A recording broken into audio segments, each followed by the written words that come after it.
안녕하세요. 오늘은 고조선 문명 그 뿌리를 밝힌다 7번째 강의를 시작하겠습니다. 이번 강의의 주제는 홍익인간 이념의 역사적 지속과 문화적 전통입니다. 지난 시간에는 환웅 천황께서 홍익인간을 이 세상에서 어떻게 실천했는가 하는 사실을 구체적으로 검토하고 우리 시대에 오늘 환웅 천황의 홍익인간 정신을 어떻게 실천할까 그런 내용을 다뤘습니다. 이번 강의의 내용은 환웅 신시 시대 이후에 단군조선부터 신라시대까지 역사적으로 홍익인간 정신이 어떻게 실천되었는가 하는 것을 주목하고 또 우리나라 사람들의 생활 세계 속에 그 일반적인 문화 속에 홍익인간 정신이 어떻게 녹아 있는가 하는 것을 살펴보도록 하겠습니다. 홍익인간 이념을 실천하는 주체로서 환웅 천황을 우리가 재인식해야 역사 속에 어떻게 홍익인간 정신이 살아있는가 하는 것을 포착할 수 있습니다.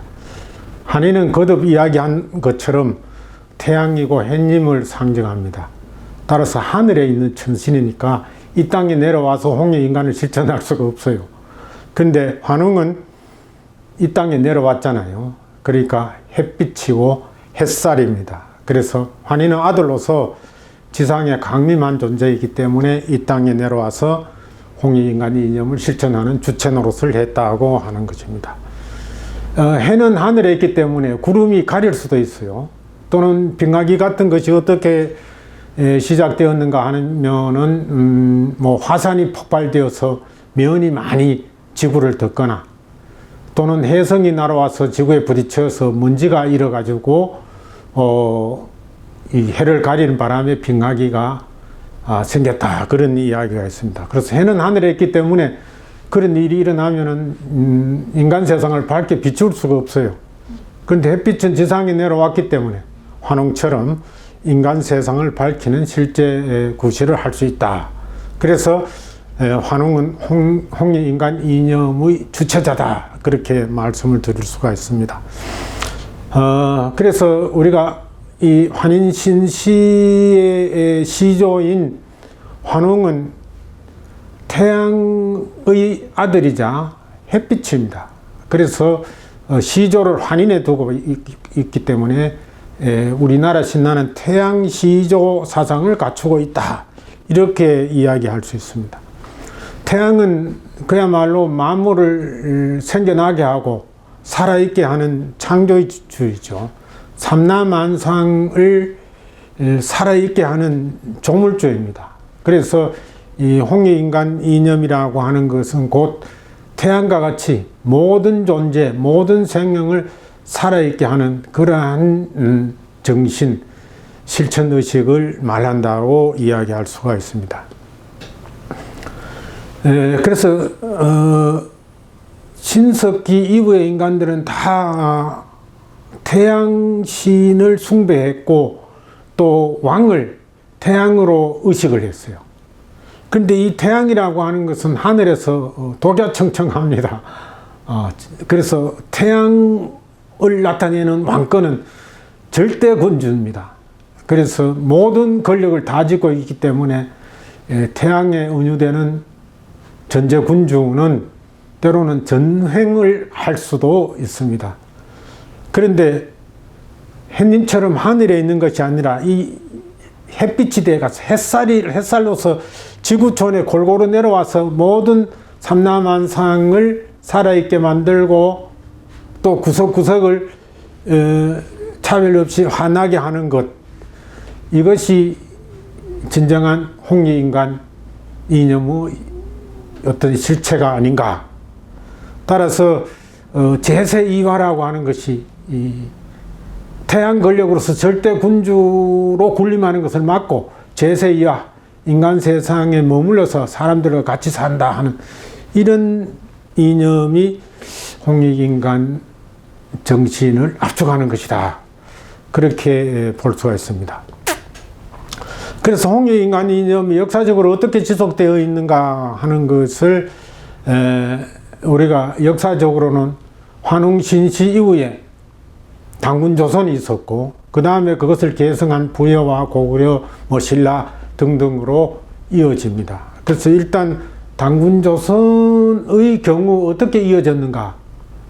지난 시간에 강의할 때 말씀드린 것처럼 당군은 기록상 삼국유사에 기록되어 있는데 홍익인간 이념 실천한 내용 자체는 없습니다. 그러나 환웅의 아들이기 때문에 홍익인간 이념을 계승했을 것이라고 보는 것입니다. 기록은, 구체적인 기록은 환웅처럼 없지만은 그래도 그 왕호라든가 도읍지라든가 국호에는 그러한 정신이 살아있다고 하는 것입니다. 그럼 왕호는 당군이죠. 단이 이게 박달나무 단자입니다. 그래서 박달임금, 세상을 밝히는 임금이다. 이게 이미 이 홍익인간 정신이죠. 그 다음에 도읍지 아사달은 아사는 아침이고 달은 양달, 응달할 때 땅이라고 말씀드렸습니다. 그래서 아사달은 아침 땅을 표방하는 거예요. 아침이라는 것은 환하게 밝아오는 것을 뜻하는 거죠. 그리고 국호도 조선이라고 이야기를 합니다. 조선은 아침 조자에다가 신선하고 맑은 선자를 써서 밝게 빛나는 아침의 나라다. 그래서 왕호, 당군이나 도읍지, 아사달, 국호, 조선이 모두 강명세상을 지향한다. 따라서 구체적으로 홍익인간 이념에 대해서 서술하지 않았지만은 부왕인 환웅천왕이 실현한 홍익인간 정신을 고스란히 계승했을 것이라고 추론할 수가 있습니다. 다음은 부여입니다. 부여의 시조는 여러분들 아시는 것처럼 해모수지요. 해모수란 이름은 해모습 또는 해모스마, 학자에 따라서 이렇게 이야기합니다. 어쨌든 이거는 해를 직접적으로 상징하는 이름이 해모스다, 그렇게 보는 것이죠. 그래서 해모스도 환웅이 하늘에서 이 땅으로 내려온 것처럼 해모스도 하늘에서 오령고를 타고 이 땅으로 내려옵니다. 그래서 삼국유사 북부에 보면은 천재가 오령고를 타고 내려와서 해모수라 했다. 여기서는 천재라고 이야기 되는데 조선왕조실록에서는 천재가 태자를 부여 고도에 내려가게 하니 그 이름이 해모수라고 이야기했습니다. 여기서는 천재 태자로 이야기됩니다. 어쨌든 해모수는 천재이거나 천재 태자고 오령고를 타고 이 땅에 내려왔다는 점에서 환웅이 하늘에서 태백산 신단소 밑으로 내려온 것과 거의 같은 의미를 지니고 있습니다. 근데 내려올 때 그 차림새를 서술해 있는 거 보면은 머리에는 오우관을 쓰고, 오우관이라는 것이 그 그림에 보이는 것처럼 까마귀 깃털을 이렇게 좌우에 꽂은 것이 오우관입니다. 그리고 허리에 용광검을 차고 아침에 이를 보고 저녁이면 하늘로 올라가니 그 이름을 천왕낭이라 하였다. 천왕낭이라 하니까 어느 분 생각나십니까? 예, 환웅도 천왕이라고 그랬죠.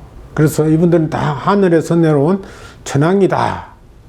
그리고 이 오우관은 단순히 까마귀 깃털만을 나타내는 것이 아니라 이 새를 상징하는 것이죠. 그래서 까마귀의 깃털이기 때문에 까마귀는 태양을 상징하는 것입니다. 그리고 우리는 환웅이 새 토템을 표방했다고 하는 것을 지난 시간에 말씀드렸습니다. 그래서 이 태양 시조 사상을 그대로 나타내면서 환웅과 같은 새 토템을 지닌, 그래서 환웅 홍익인간 정신이 그대로 실천되었다고 할 수가 있습니다. 그래서 왕호도 천왕낭으로서 환웅천왕과 같은 왕호를 썼을 뿐만 아니라 통치 방식도 제세이화와 비슷합니다. 왜냐하면 아침에 이 땅에 내려와서 나라를 잘 다스린 다음에 저녁에 올라갔기 때문에 일단은 제세이화라고 볼 수가 있죠. 해모스의 이름은 조금 전에 말씀드린 것처럼 해모습, 해를 나타냅니다. 그리고 성을 해씨라 그랬어요. 그래서 그 아들이 해부르고 주몽도 처음에는 해주몽이었겠죠. 근데 고려의 시조가 되니까 이제 고주몽으로 성을 바꾸게 됩니다. 그래서 해시라는 것은 바로 태양을 상징하고 있다는 것을 알 수가 있습니다. 국호는 그 부여라고 했는데 중국 문헌에는 이 부여를 부루라고도 쓰고 불이라고도 쓰고 비여 또 이렇게 불이라고도 쓰고 부역 부여 등으로 나타낸 이거 전부 다 우리나라 말로 발음으로 나타낸 부루나라. 그래서 이때 불은 해불. 그래서 해불은 햇볕. 그래서 해를 상징한다고 이야기할 수가 있습니다. 그래서 해모수의 부여는 환웅천왕의 그 홍익인간 이념을 오늘을 밝히는 강명의 통치로서 또는 국호 부여라는 햇볕처럼 밝고 따뜻한 나라 이름을 해불, 햇볕을 상징하는 것으로 나타냈다고 말씀드릴 수가 있습니다. 그 다음에 이제 고구려 시조는 주몽인데 해모스의 아들이기 때문에 당연히 고구려는 부여의 전통을 계승합니다. 주몽이 태어나는 것도 해를 상징하죠. 이 유아 부인이 금화왕의 밀실에 갇혀 있는데 햇빛이 들어와서 배를 비추어서 주몽을 잉태했다고 합니다. 또는 해모수의 아들이라고도 합니다. 그리고 유아 부인이 낳았을 때 알로 태어나지요. 이때 알이라는 것은 햇빛을 받았고 또 해모수의 아들이고 그럴 때 밑에 알은 곧 해를 상징한다. 알은 태양 모습하고 비슷하잖아요. 그리고 이 알은 또 주로 조류가 알을 낳기 때문에 조류는 새고 새는 태양을 상징한다. 까마귀가 태양조라고 말씀드렸죠. 그래서 이것은 이때 알은 그냥 뭐 난생이다 이렇게 이야기할 것이 아니라 태양을 상징한다고 이해하는 것이 온전하다고 생각을 합니다. 그러므로 주몽신화를 우리 흔히 박역거세 신화도 그렇고 난생신화라고 하는데 사실은 박역거세도 자줏빛 달에 태어났어요. 자줏빛 달이라는 것은 알이 붉다고 하는 것은 태양을 그대로 닮은 것이죠. 또 금수로도 알에서 태어났는데 그거는 아주 해를 닮은 황금 알에서 태어났다고 아주 그렇게 묘사가 되어 있어요. 그래서 이 알은 다 해를 상징한다. 그래서 알에서 태어났다고 난생신화라고 하는데 저는 이것은 일생신화, 해에서 태어난 그런 건국시조. 그래서 태양시조 신화라고 말씀드릴 수 있는데 우리나라 건국시조는 모두 태양시조 신화다. 알에서 태어나지 않는 것도 천손광림이기 때문에 태양시조이고 그래서 우리 민족 정체성이 태양시조 신화로서 원형을 이루고 있다고 말씀드릴 수가 있습니다. 해모스의 아들로서 천재 후손을 자처한 것이 바로 주몽입니다. 그래서 해모스의 아들이자 천재의 손으로 자처했기 때문에 헤브르와 같이 배다른 형제로 이야기됩니다. 그래서 당연히 해모스의 아들이니까 헤브르처럼 해주몽이었겠죠. 그런데 고구려의 시조가 되니까 나무 시조가 어떻게 성이 아버지 성을 따를 수 있겠어요. 그래서 고시성을 삼아서 고구려의 시조답게 고주몽이 되었다.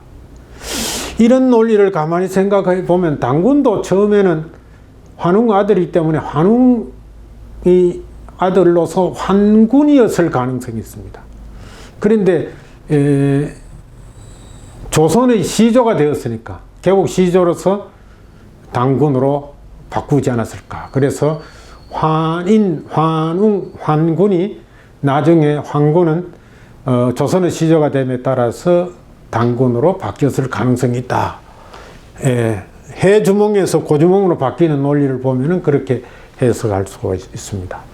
근데 주몽은 무엇을 뜻하는 말인가 이렇게 의문을 제기하는데 활 잘 쏘는 사람을 옛날에는 주몽이라고 했다고 그래요. 그래서 이 활 잘 쏘는 것은 바로 화살, 화살은 빗살처럼 아주 직진하는 그런 뜻을 나타내고 있습니다.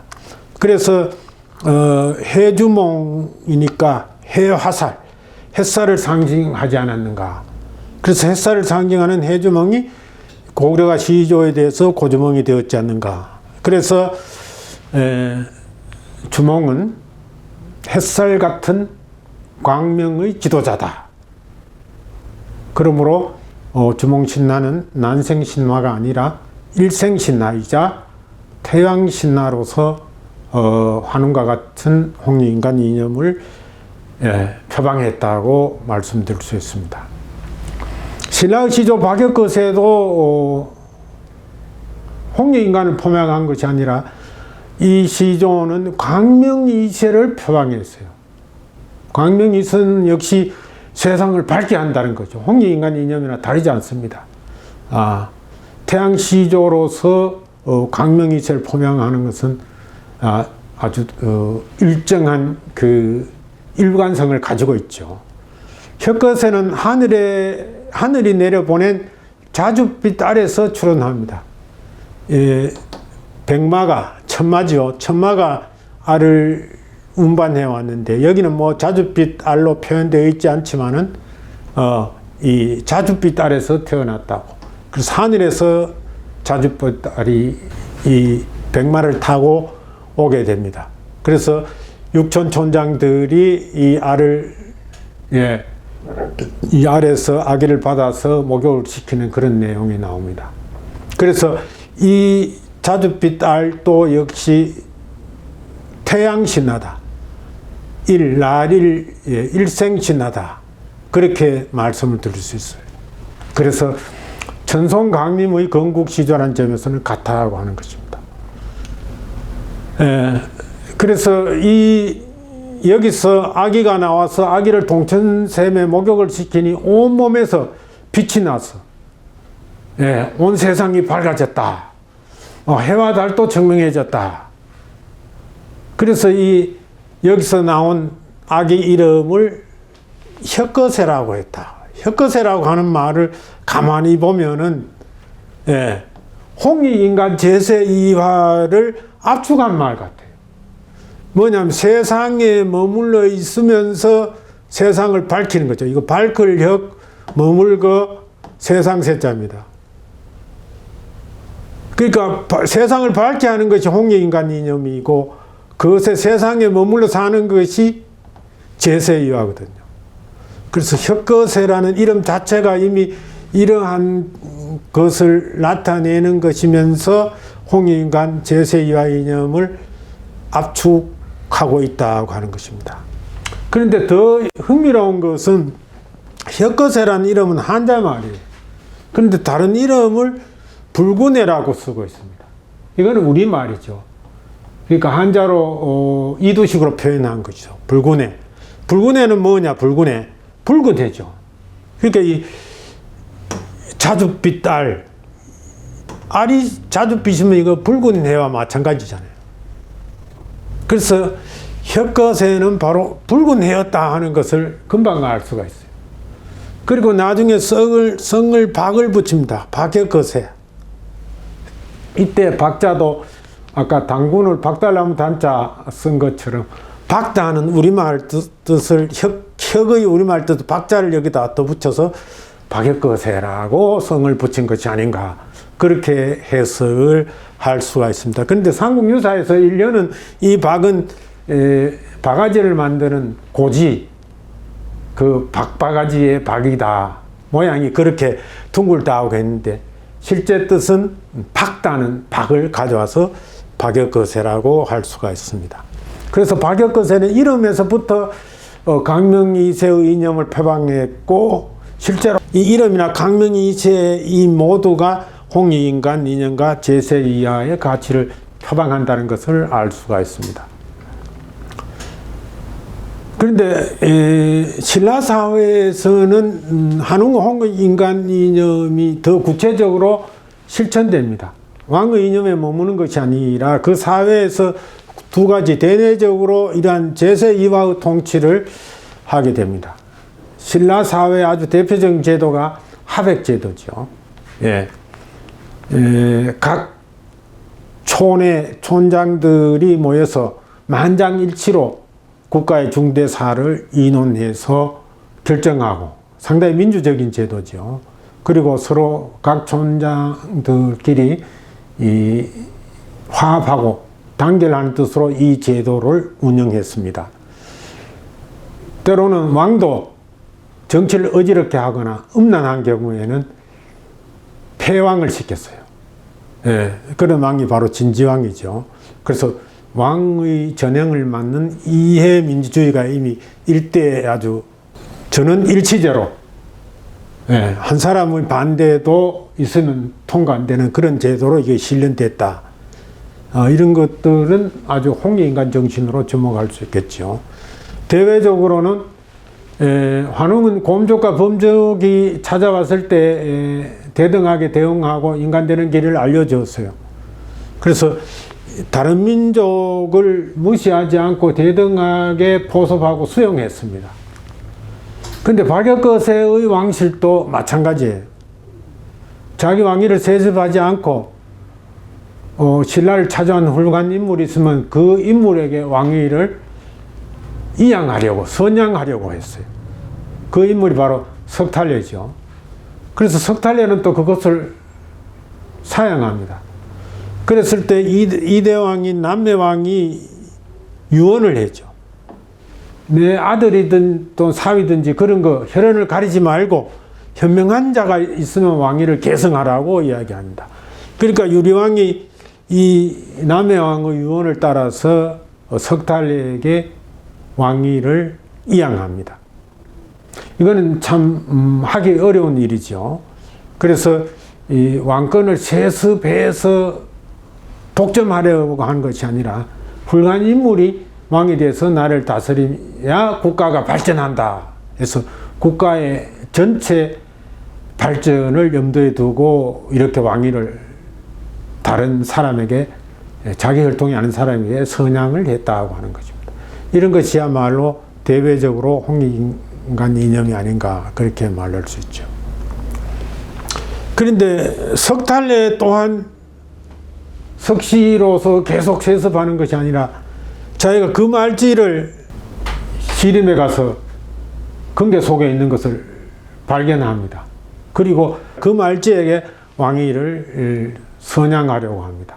그런데 그 말지가 사양해서 그 아랫대에 가서 김씨들이 석씨들의 왕실을 이어서 김씨 왕실이 탄생하는 것이죠. 그러니까 박씨에서 석씨로, 석씨에서 김씨로, 그러니까 왕위 혈연적인 세습보다는 능력 중심의 개방적인 왕위 선양이 이루어졌다. 아마 세계사에서도 보기 드문 왕위 선양 사례입니다.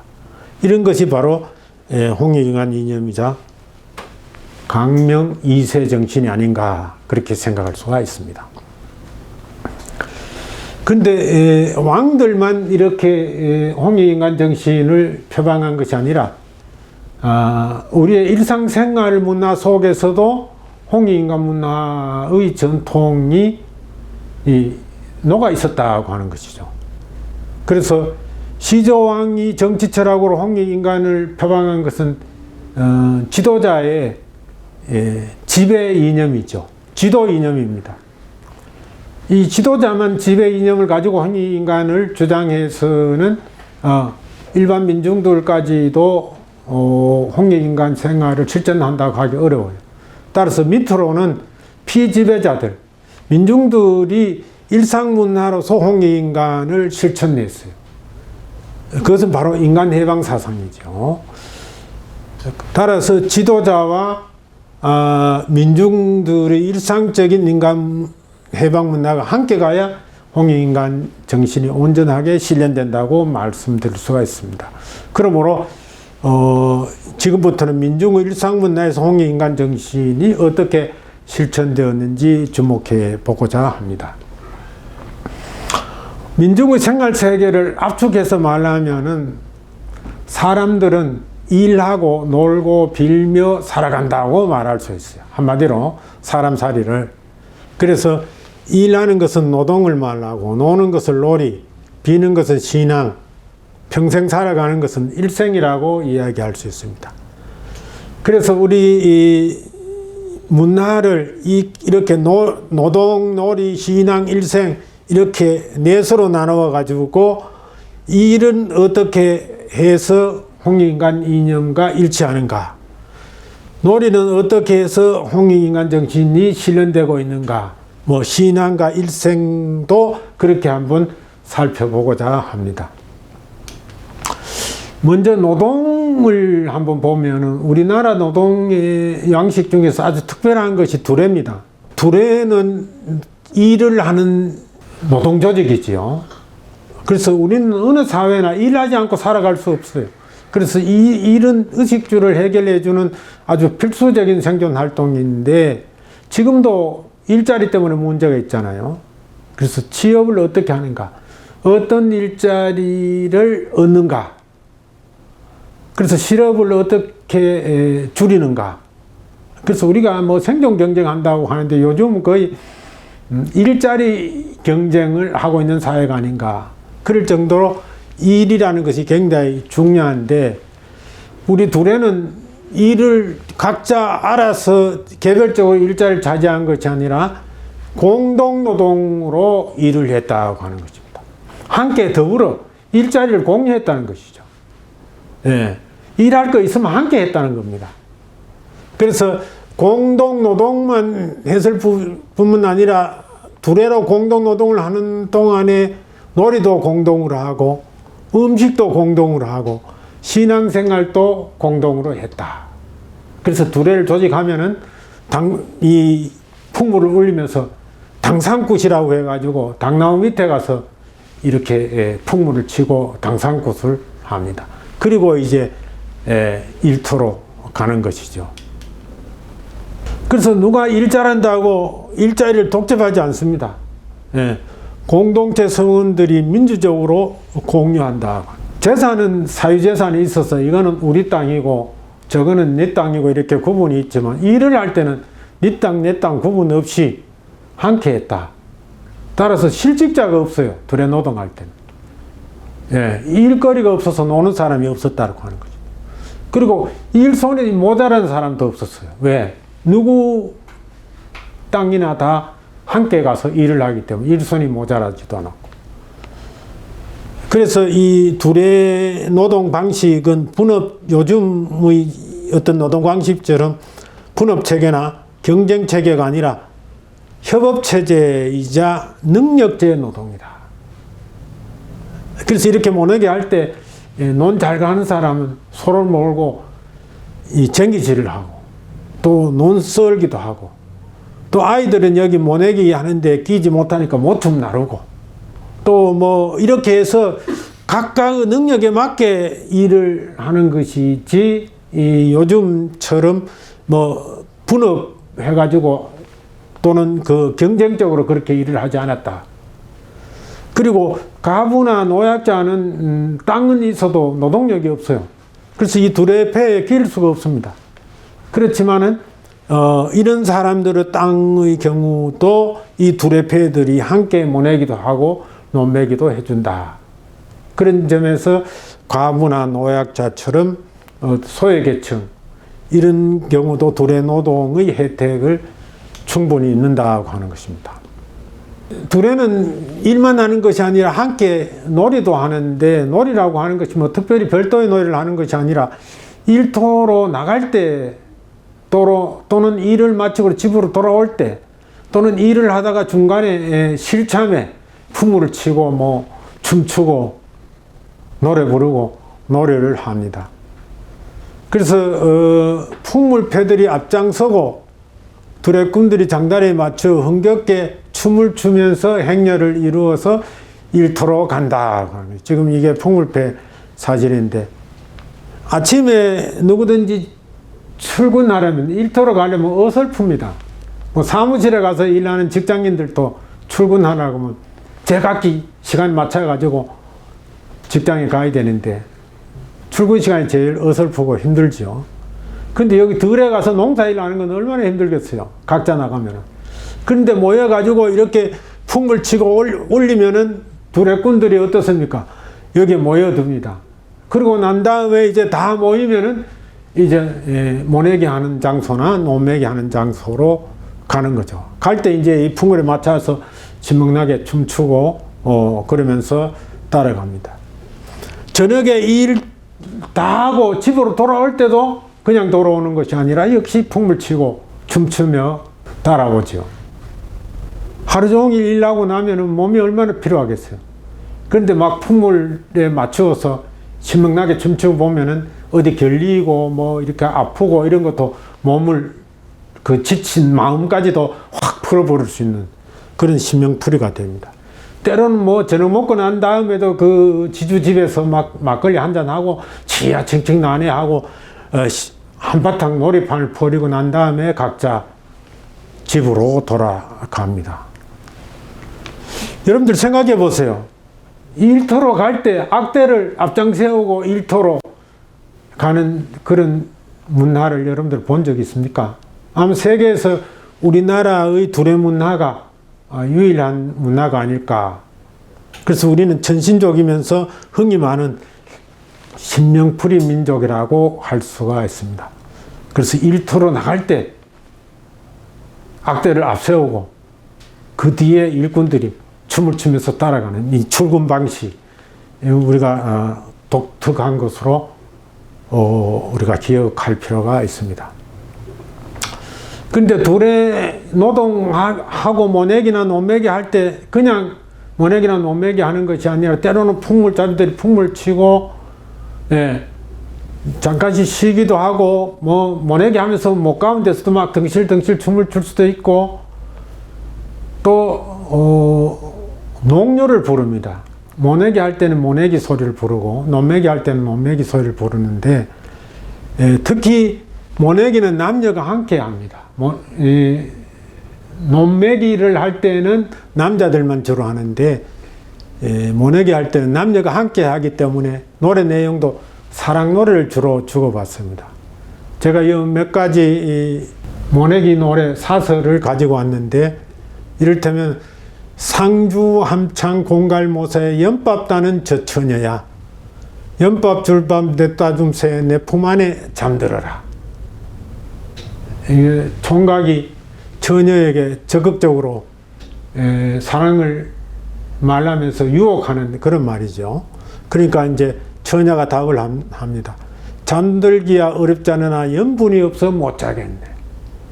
또는 뭐 잠들기야 어렵지 않소만은 우리 부모 허락이나 맡으소 뭐 이렇게 응답을 합니다.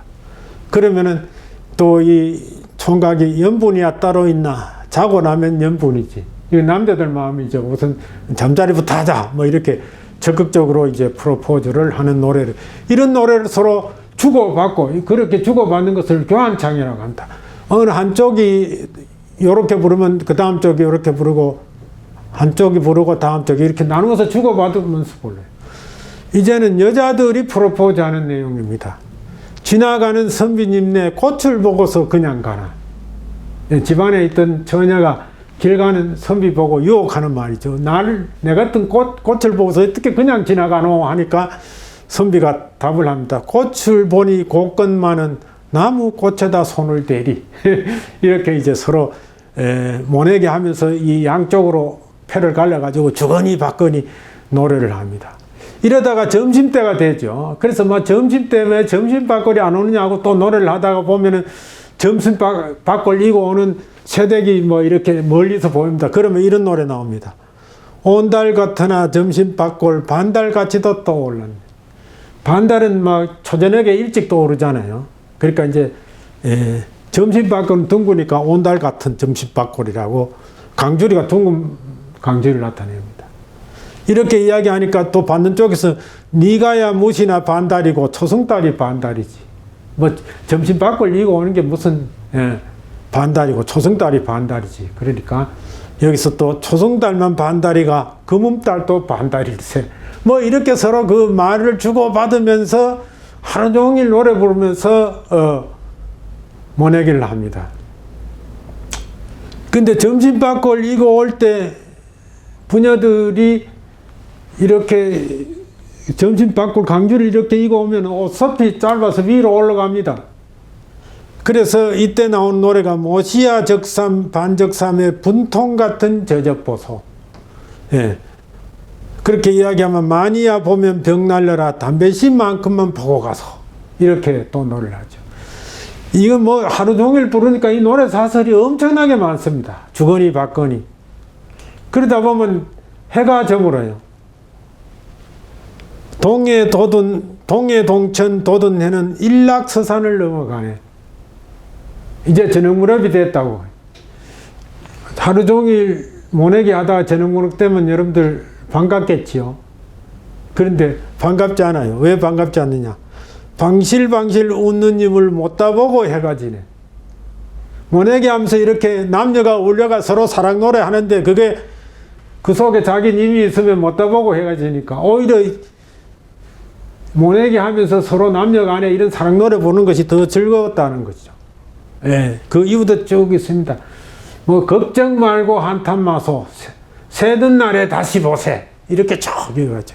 그래서 이런 사랑 노래를 서로 주고받으면서 부르다가 보면은 이 모내기 하는 것은 무의식적으로 하게 됩니다.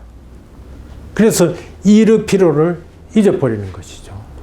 이런 것은 개별적으로 일을 해서는 이런 노래를 부르면서 주거니 받거니 일을 할 수가 없습니다. 그런 점에서 둘의 노동은 바로 이런 농요를 부를 수 있는 그런 문화를 생산했다고 볼 수가 있습니다. 그 다음 둘의 노동을 할 때 아까 공동 배식한다고 하는데 음식을 함께 먹습니다. 집에 있으면 어른, 아이, 남녀 차별이 있는데 둘에는 한솥밥을 먹는 것은 물론 음식을 차별 없이 평등하게 나누어 먹는다는 것이죠. 대부분 그 들밥은 비빔밥을 먹는데 누구나 다 쌀밥에다 같은 나물 얹어가지고 국도 있고 반찬도 있고 거의 뭐 잔치 음식 비빔밥 먹는 거나 같은 수준입니다. 예.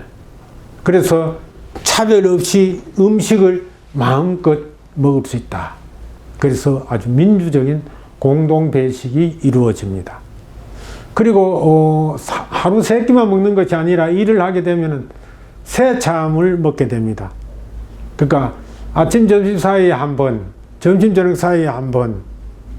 이때는 이제 뭐 막걸리나 부치개, 안주, 뭐 이런 안주를 곁들여서 이제 때로는 뭐 국수도 먹고.